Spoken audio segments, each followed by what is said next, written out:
So once again, I was out there, I guess you call it panhandling, but it was just basically my First Amendment rights, freedom of speech. Just holding the sign saying homeless and hungry. You can't read it because the camera does a mirror thing. I don't know.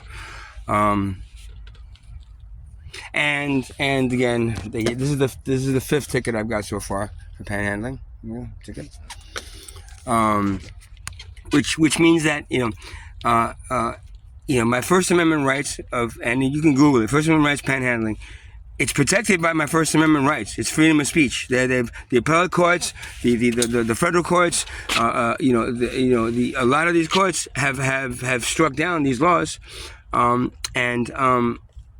really, excuse me, don't even acknowledge my First Amendment rights. So in all actuality, my First Amendment rights are garbage. They're a lie.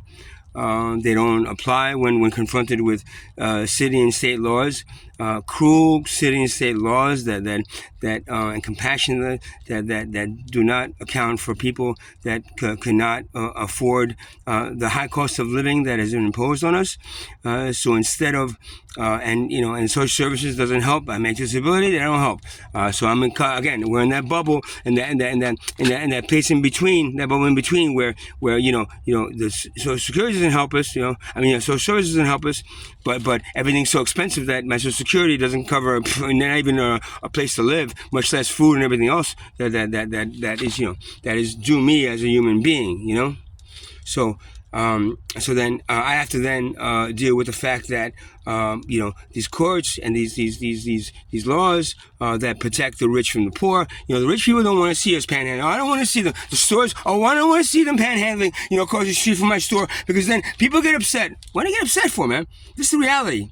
You don't want people to see the reality of what's out there. You don't want to see people that are poor. You don't want to see people that are homeless. You don't want to see people that are less than you around Christmas. Yeah, thanks a lot.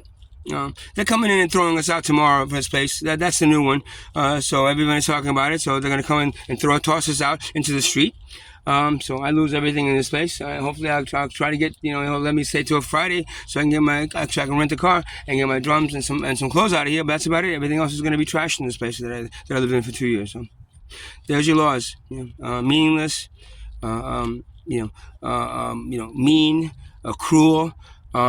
Protecting, all favoring the rich and middle class. The poverty class is fucked. And since we're the majority, the poverty class is the majority, you gotta think, democracy in this country is a joke, is not existent. It's democracy within a small group of people. It's democracy between the middle class and the wealth class. The poor class has no democracy. The poor class sits there and is told that you're poor, and unless you can, work 12, 15 hours a day to make sure you're able to pay all your expenses, then shit, yeah, you're meaningless, and you don't get your voice heard.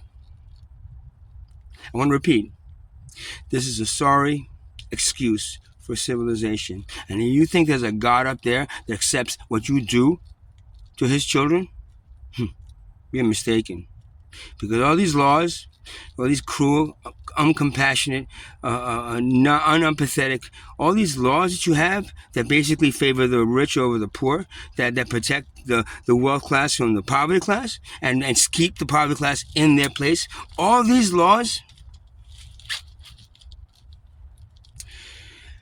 God sure don't say, hey, good job taking my children and put them in cages and starving them to death. You know who says those things? The guy with the horns and the tail. Get it? God don't bless America. Don't go bless any laws. Don't go bless the court system and what they do for money. You know who does? The guy with the horns and the tail. So, you want judgment? You want judgment? You're gonna get it real soon. Have a nice day now.